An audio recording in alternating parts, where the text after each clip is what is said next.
Hello friend, সকালবেলায় তো মন্দির চলে গেছিলাম, আসতে দেরি হয়ে গেল। তারপরে জলখাবার খেয়ে কী বানাবো ভেবে পাচ্ছিলাম না। ছোলার ডালটা ভিজিয়েছিলাম, ভেবেছিলাম বড়ার তরকারি করবো। তারপরে বললাম না, একটু অন্য ধরনেরই করি, তাই বানিয়ে ফেললাম ধোকার ডালনা।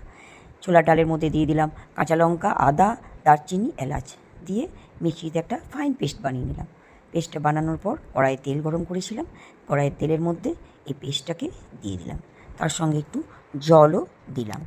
আর এই পেস্টটা একদমই শুকনো শুকনো করা যাবে না, শুকনো শুকনো করলে এটা প্লেটের মধ্যে দিয়ে এটাকে ছড়ানো যাবে না। তাই এর মধ্যে একটু নুন, চিনি, হলুদ দিয়ে দিলাম।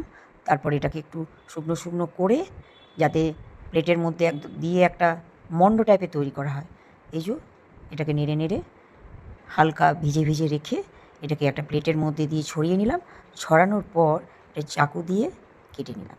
চাকু দিয়ে কেটে নেওয়ার পর এটা চৌকো শেপে তৈরি করলাম।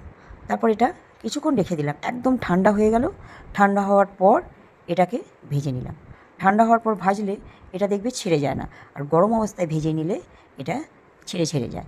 দেখো আমি যখন এই ধোকা আর বড়াগুলো ভাজবো একটুও ছাড়ে নেই, দেখো একদম গোটা গোটা ছিল।